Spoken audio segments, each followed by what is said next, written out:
भाजपला पहिल्या टप्प्यामध्ये कौल मिळताना दिसत आहेत। धुळ्यामध्ये प्रभाग क्रमांक 1, 5 आणि 8 मधले भाजपचे उमेदवार विजयाच्या उंबरठ्यावरती आहेत। प्रभाग क्रमांक 17 मध्ये भाजपला धक्का बसण्याची शक्यता आहे। त्यानंतर कोल्हापूरचे अपडेट बघूया। कोल्हापूर प्रभाग क्रमांक 1 मध्ये काँग्रेसचे 4ही उमेदवार विजयी झालेले आहेत। कोल्हापूरमधला निकाल हाती आलेला आहे।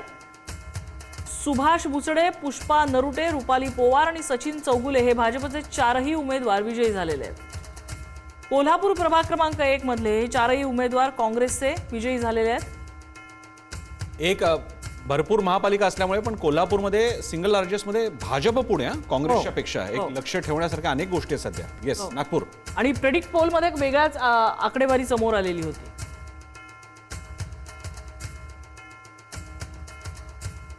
आपल्याला कोल्हापूरचं थोडंसं विश्लेषण करावं लागेल कारण इंटरेस्टिंग गोष्ट आहे। आपण परब सरांकडे जाऊया। परब सर, काँग्रेस बहुसंख्य म्हणजे सत्तेत असलेली आणि मजबूत चेहरा असलेली ती एकमेव महापालिका असावी अगदी अगदी त्या अर्थानं महाराष्ट्रातली। अगदी परब सरांकडे जाऊया आपण। परब सर, काल आपण जे poll of the poll, exit polls, prediction polls या सगळ्याचे कोल्हापूरबद्दलचे जे अंदाज बघितले, आकडेवारी बघितली, तर त्याच्यामध्ये काँग्रेसच्या बाजूने हे झुकताना दिसत होतं। पण आता ज्या वेळेला हे सुरुवातीचे कल हाती येत आहेत त्यावेळेला मात्र हा जो अक्ष आहे तो भाजपच्या बाजूने झुकताना दिसतोय।